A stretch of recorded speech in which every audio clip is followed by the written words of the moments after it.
Bien, estábamos hablando de la guía didáctica y este es un ejemplo de cómo poder elaborar una guía didáctica. Entonces muestran aquí, por ejemplo, en el nivel primaria, ¿sí? Se muestran aspectos importantes relacionados con las competencias y los aprendizajes esperados que el docente seleccionó. Entonces está el grupo, fecha de observación y vienen las competencias. Utiliza textos diversos en actividades guiadas o por iniciativa propia e identifica para qué sirven. Esta es la competencia que se pretende desarrollar en los alumnos. Y los aspectos a observar es cómo reaccionan los niños frente a las propuestas de las actividades, cómo interactúan los niños con los carteles que van a hacer, es decir, qué comentarios hacen sobre los carteles que fíjense, aquí son dos cosas.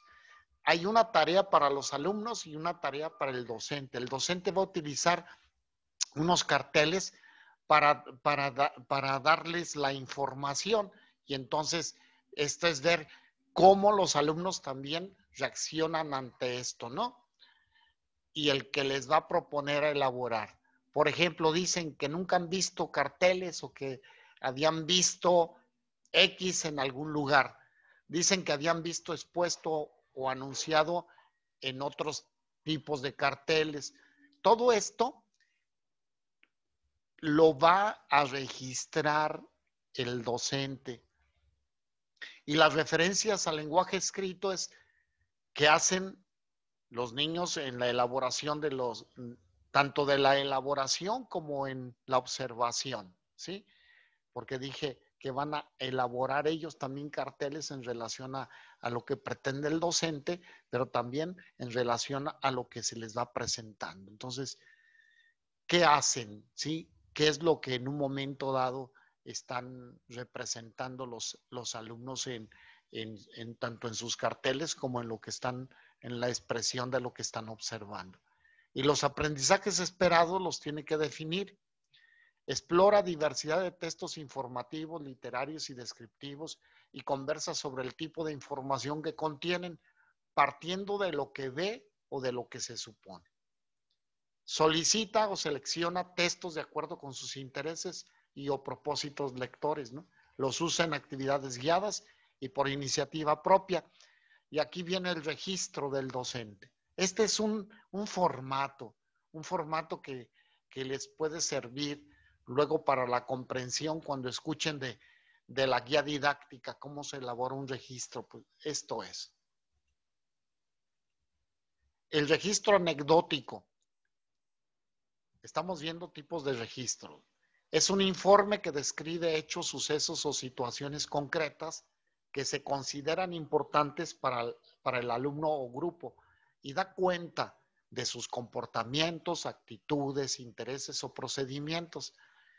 Para que este registro sirva, ¿sí? Es necesario que el docente o el observador, porque muchas veces entra a hacer este trabajo de observación un coordinador, un director. Entonces es necesario que registre hechos significativos. Hechos significativos. Es en el registro anecdótico. Hechos significativos de un alumno o de algún grupo, según lo que esté sucediendo. Esto es en el registro anecdótico. Y la finalidad se recomienda para identificar las características de un alumno, algunos alumnos o del grupo, con la finalidad de hacer seguimiento sistemático para obtener datos útiles. Esto es muy importante, ser sistemáticos. Les voy a poner un ejemplo. Hay un reporte de un grupo donde el docente no tiene control sobre el mismo. ¿Qué técnica puede utilizar el departamento psicopedagógico para estar llevando a cabo este análisis? Pues el registro anecdótico. Va y observa y ve cuáles son los hechos significativos, los comportamientos y conductas significativos de los alumnos en la clase. Entonces, puedes tener información muy precisa acerca de lo que está sucediendo, no solamente del relato que te puede decir el docente. ¿Sí? Esta es una información útil, ¿sí? Lo que está narrando el docente, pero ya cuando se hace la observación directa y llevar a cabo el registro anecdótico de los hechos significativos, esto va a dar información contundente, sobre lo que está sucediendo y posteriormente entonces sobre las estrategias que tú tienes que sugerir para que se solucione el problema. El procedimiento. En el registro anecdótico se compone de 7 elementos básicos: la fecha, la hora, el nombre del alumno del grupo, la actividad evaluada, el contexto de la observación, o sea, en dónde es importante. Si están reportando un problema en la materia de educación física, pues el contexto de la observación tiene que ser el lugar donde se desempeña la clase, no fuera de la clase. Si estamos hablando de la educación física, se desarrolla en las áreas abiertas, en la cancha deportiva, pues entonces es ahí donde tienes que hacer la observación. Luego, la descripción del observado y la interpretación del observado. Estos son los 7 elementos básicos que se utilizan en el registro anecdótico. Un ejemplo de ello sería, aquí viene, ¿no? En secundaria, el alumno del grado, la hora, aquí viene el nombre, el grado que pertenece, la clase de matemáticas, la fecha y la actividad evaluada. Aquí está, resolución de problemas de multiplicación con números decimales. Y la descripción e interpretación del evaluado, aquí estamos suponiendo que sucedió eso. Han pasado 3 semanas de clase en la que José no ha participado, pero ahora lo hizo con una explicación clara del procedimiento que utilizaron en su equipo para resolver un problema que implicaba el uso de la multiplicación con números decimales. Es necesario animarlo para que siga participando. Este es un registro anecdótico, ¿sí? ¿Hay alguna duda con esto?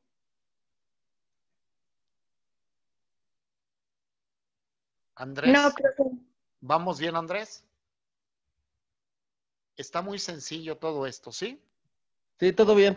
Sí, está muy sencillo, pero pues aquí van a tener la presentación luego ustedes en su poder para que lo puedan tener como referencia. El registro anecdótico permite hacer un seguimiento del proceso formativo. Yo les decía, enseñémonos a ser gestores. ¿Qué significa ser gestores? Quique, tú como profesional, como psicólogo, en el ejercicio de la psicología, ¿qué se entendería que un psicólogo tiene que ser un gestor?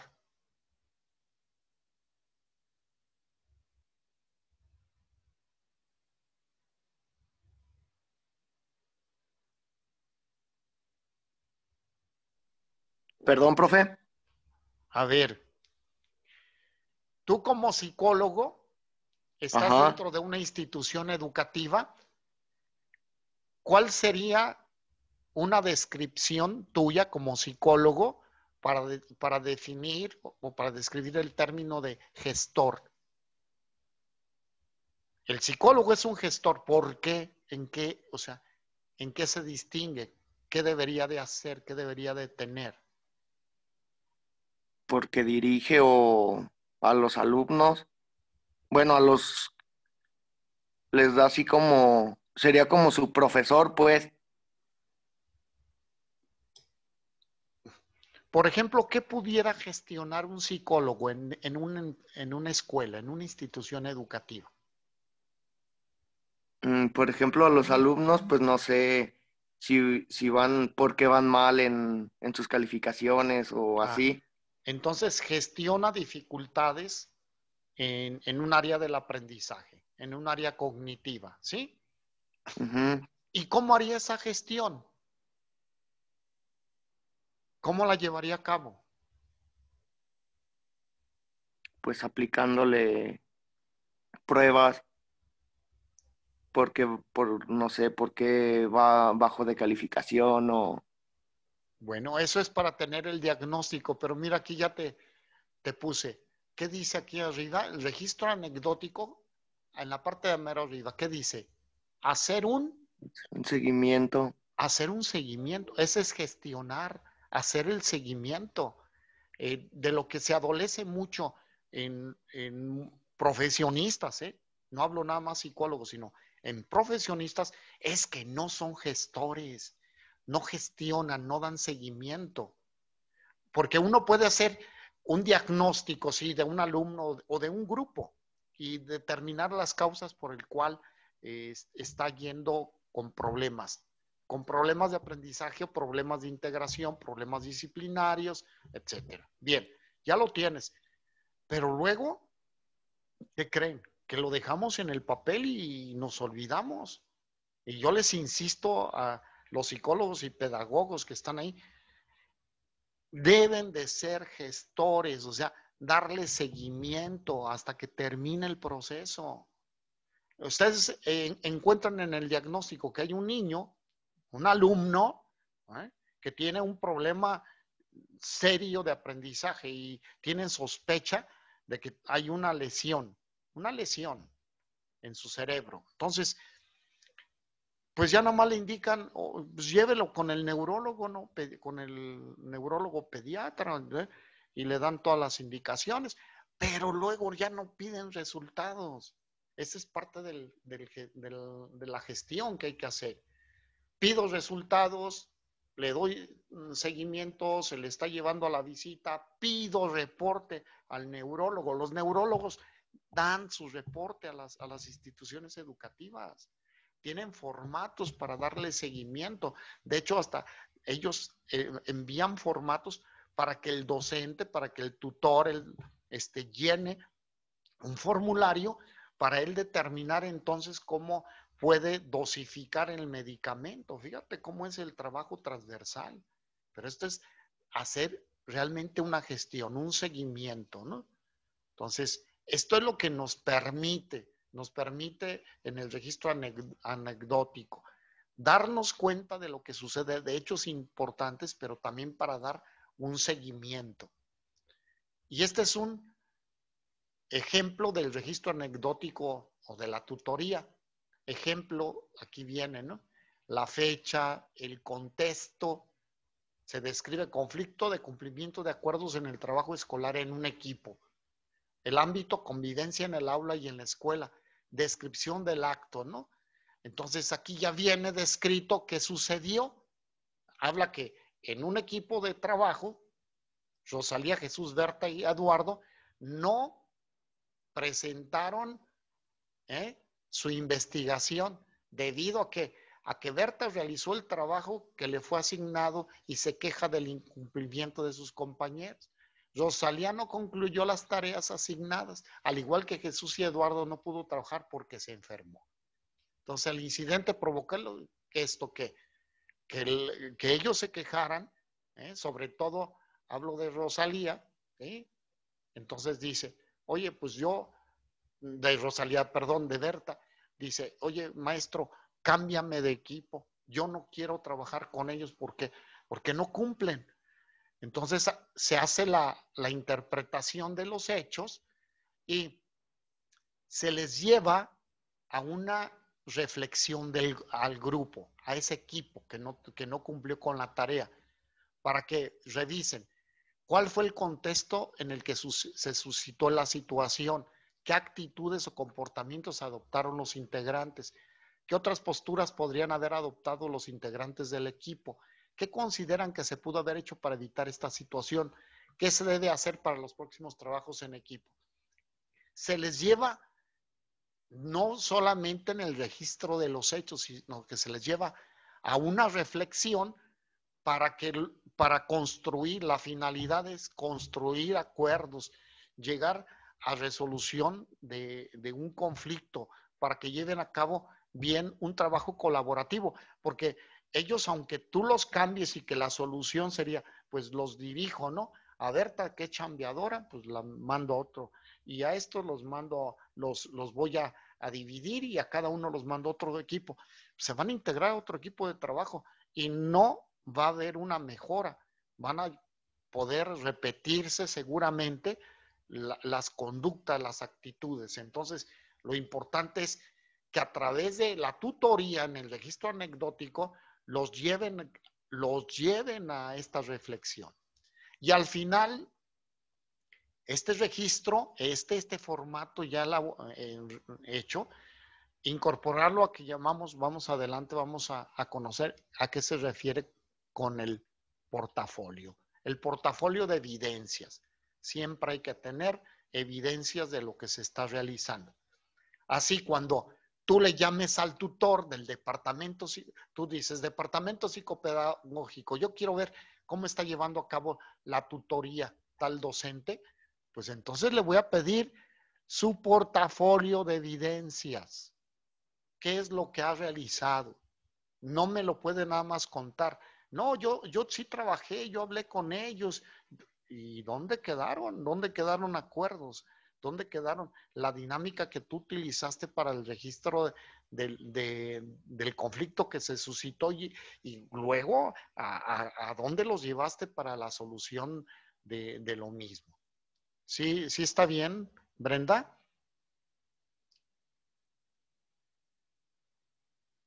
Sí, profe. Ok, sigo.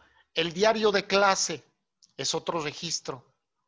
Es un registro donde cada alumno plasma su experiencia personal en las diferentes actividades que ha realizado ya durante una secuencia de aprendizaje, un bloque o ciclo escolar. ¿Qué se utiliza? Lo que dice, ¿no? Aquí, diario de clase. Es como el diario personal. Se utiliza para expresar comentarios, opiniones, dudas o sugerencias relacionadas con las actividades realizadas. Esto permite la autoevaluación y luego, ¿para qué sirve? Para que el docente sepa cuál es el nivel de aprendizaje, el nivel de comprensión a que ha llegado el alumno. Porque si dice el alumno, es que el maestro no resuelve las dudas, ¿sí? Ya me da información para el docente de que necesita clarificar ahí, ¿no? La actividad que se iba a realizar en la clase de educación física se trataba de lateralidad, pero no hubo ningún material. Se trataba de coordinar la mano con el ojo, ¿no? Y entonces el ejercicio era bote de balón, pero no había suficientes balones y era un grupo de 35 alumnos y había 3 balones.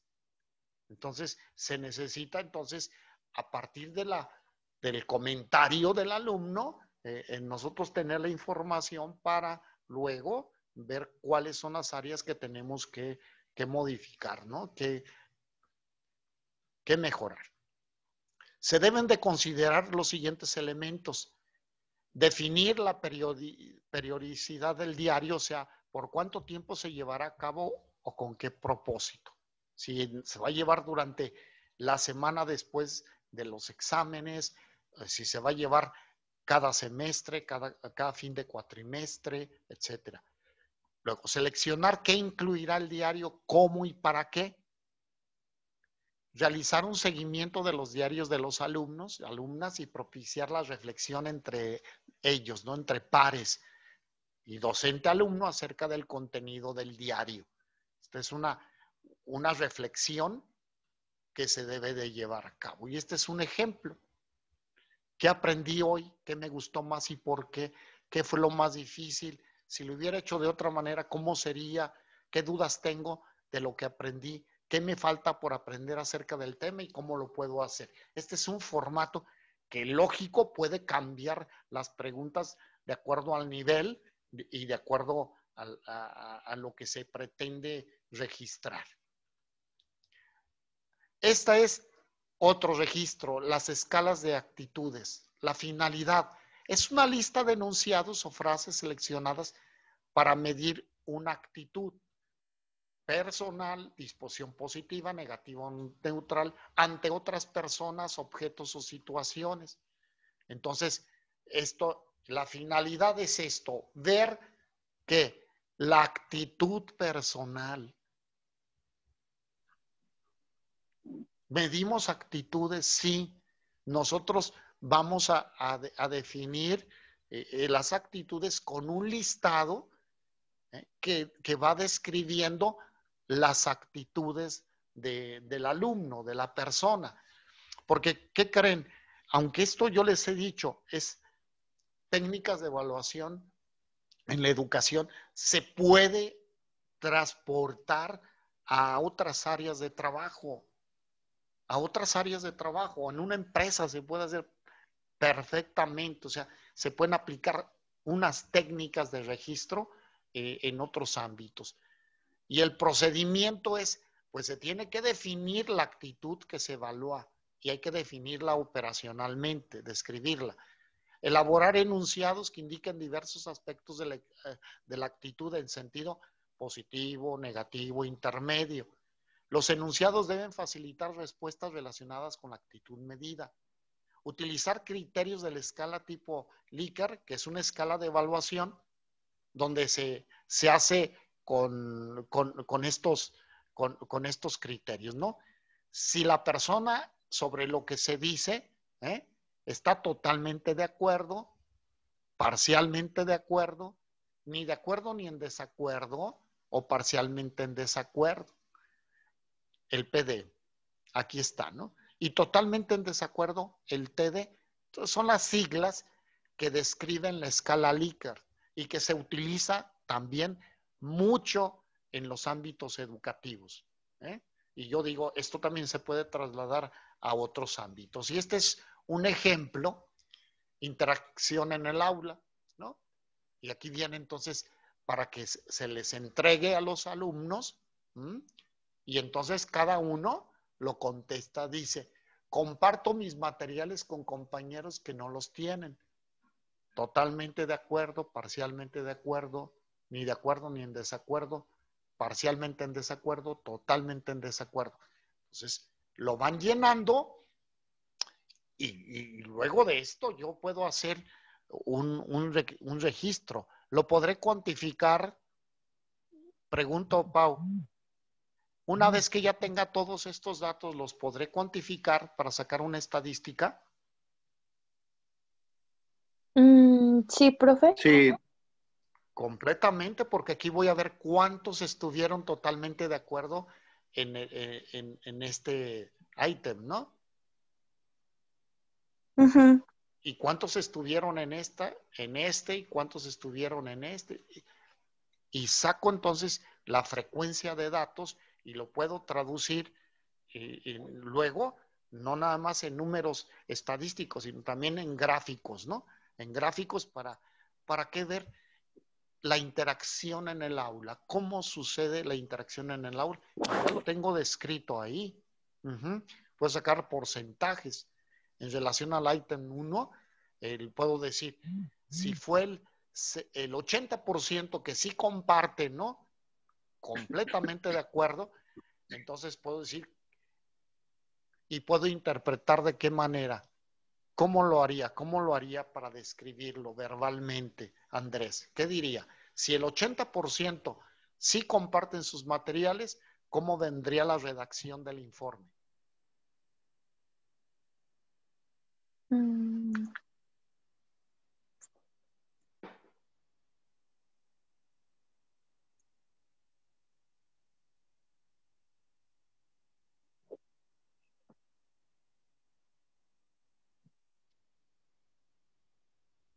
¿Sí me escuchas, Andrés?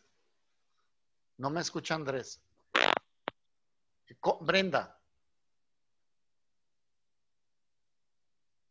¿cómo sería el informe? El informe de qué, perdón, profe. Fíjate bien, Ajá. si dentro de los aspectos de conducta, de las actitudes que están en este listado, y dice en el primero, comparto mis materiales con compañeros que no los tienen. Y si tú te encuentras que el 80% señalan que sí comparten, ¿no? Que completamente comparten el hecho de sus materiales con otros, ¿no? Si te encuentras el 80% que sí lo hace, que sí comparten, ¿cómo describirías tú esta actitud? Que el 80% de los alumnos son, ¿cómo se le podría decir? Mm, Sustitúyeme la... Más bien que ese 20% no está dando el todo. ¿En serio? no, ¿Interpretas lo que no encontraste o interpretas no lo se que interpreta lo que encontraste? tienes, Lo que porque tienes. son el 80% de todos los alumnos apoyan a sus demás compañeros que no pueden tener esos recursos. Entonces, ¿qué pasa con el otro 20%? Ah, ok. ¿Cómo podemos nosotros ayudar para que ese 20% se complete en el Ah, 100%, ¿no? exacto. Entonces, vas a interpretar que el 80% son subsidiarios, ¿sí? Apoyan, que tienen este valor ¿ok? Y te puedes preguntar del otro 20%, entonces sí, en relación, ¿cómo haremos? ¿Qué actividades? ¿Qué se tiene que realizar? ¿Mm? ¿Qué procesos se tienen que seguir para que ese 20% se sume al 80%? ¿Sí está claro esto? Sí, profe. ¿Sí, Quique? Sí, profe. Y voy a Sí. poner me gusta trabajar en equipo. Encuentro que nada más es el 50%. ¿Cómo lo interpretarías, Quique? En un reporte. A ver, el 50%. Nada A más. ver, repítame otra vez. En relación me gusta trabajar en equipo, nada más está el 50%. Que sí le gusta, ¿eh? ¿Y cómo lo interpretarías? Mm,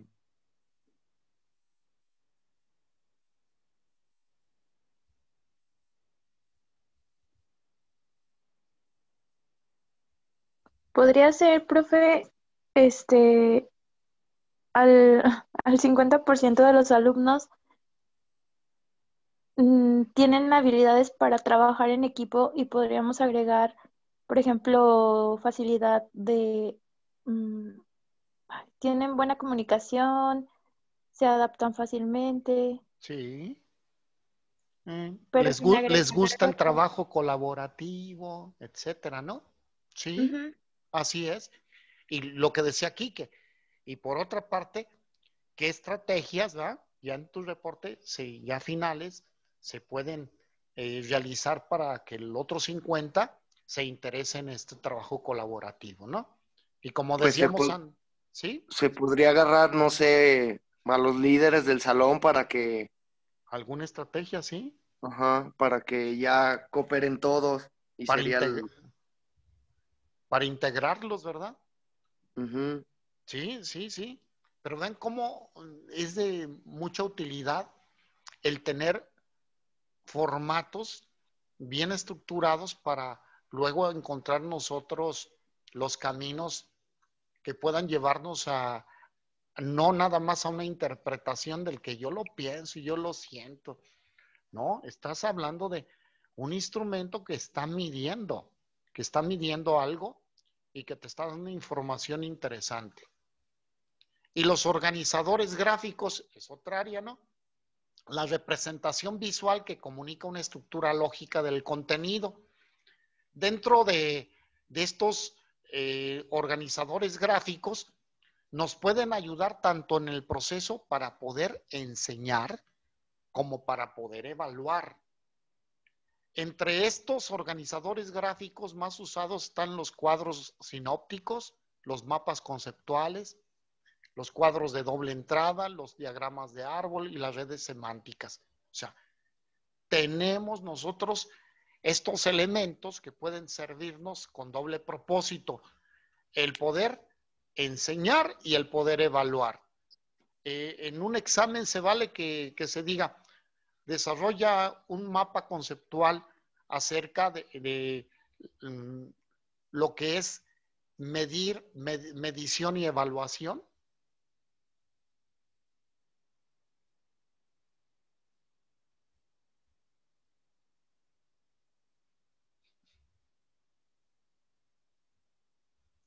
¿Sí se vale o no se vale?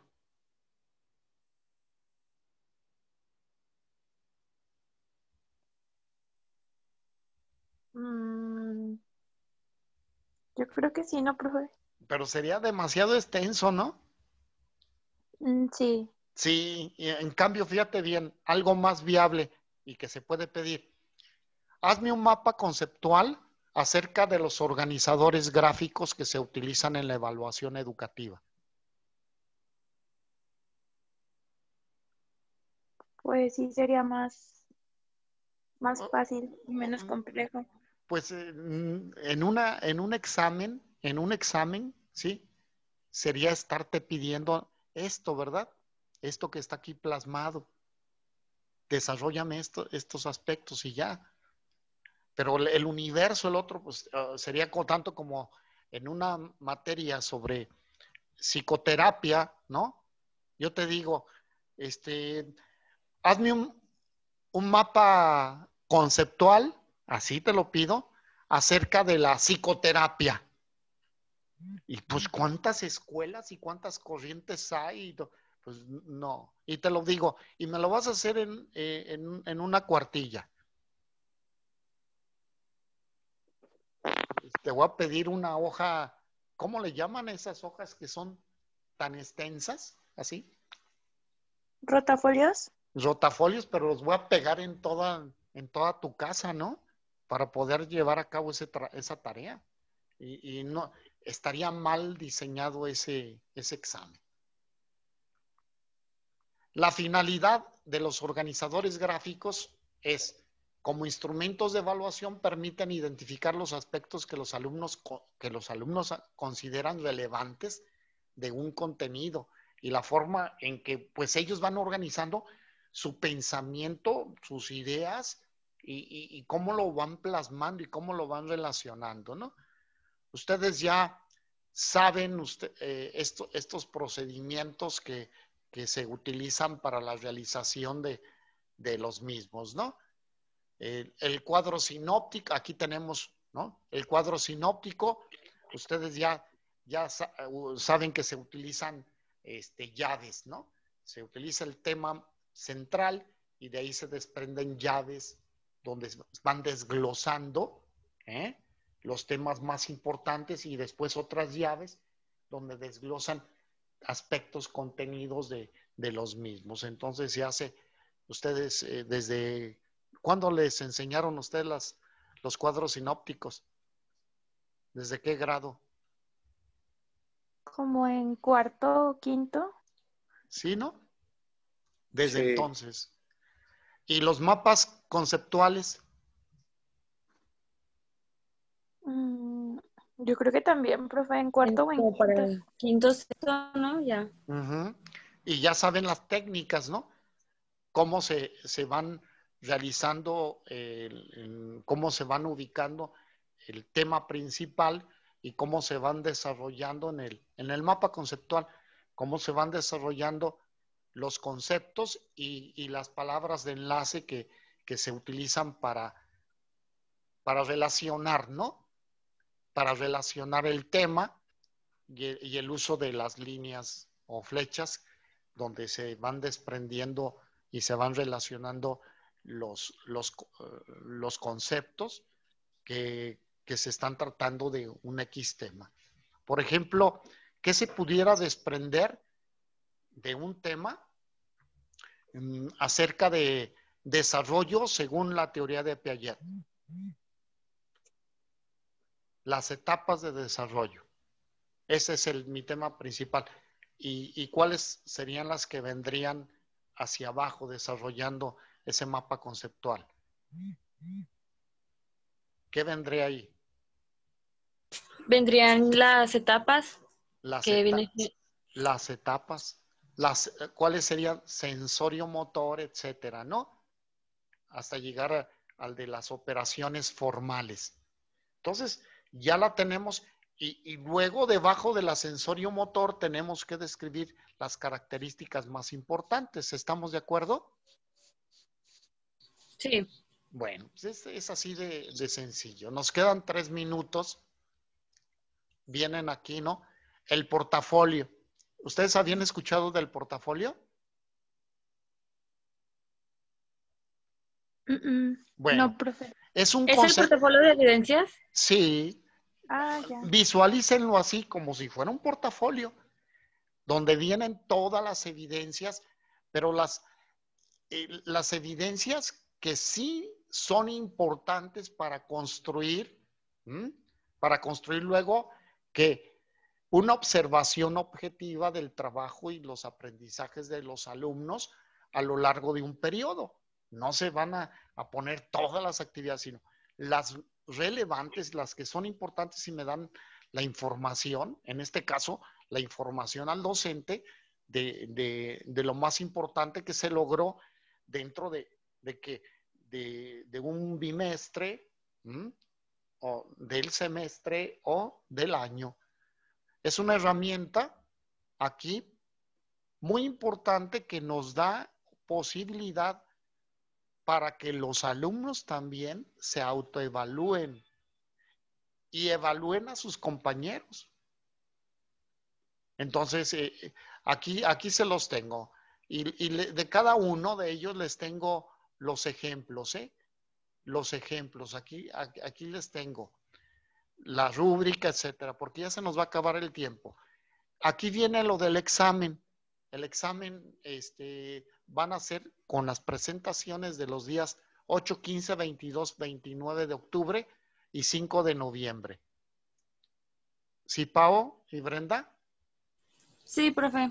Sí, profe. Los demás se me desaparecieron, no sé por qué. Las exposiciones son las tareas, ¿verdad? Las exposiciones son estas, las que les estoy dando ahorita. Ah, ya, ajá. ¿Sí? Todo esto.